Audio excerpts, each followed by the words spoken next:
আকাশ কি দেখা যায়? দেখেন, একেবারে আজান শেষ হয়েছে, আজানের পর পরে আকাশের কালার দেখেন, আরও ডিপ, অনেক ডিপ। এই যে পুরো পিঙ্ক কালার, কিন্তু দেখাচ্ছে আগুনি কালার।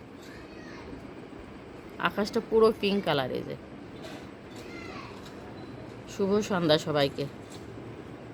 আজান শেষ হয়েছে, নামাজ পড়তে যাব, তার আগে মনে করছে আকাশটা এরকম লাগছে দেখে একটু ভিডিও করে আপনাদেরকে দেখান।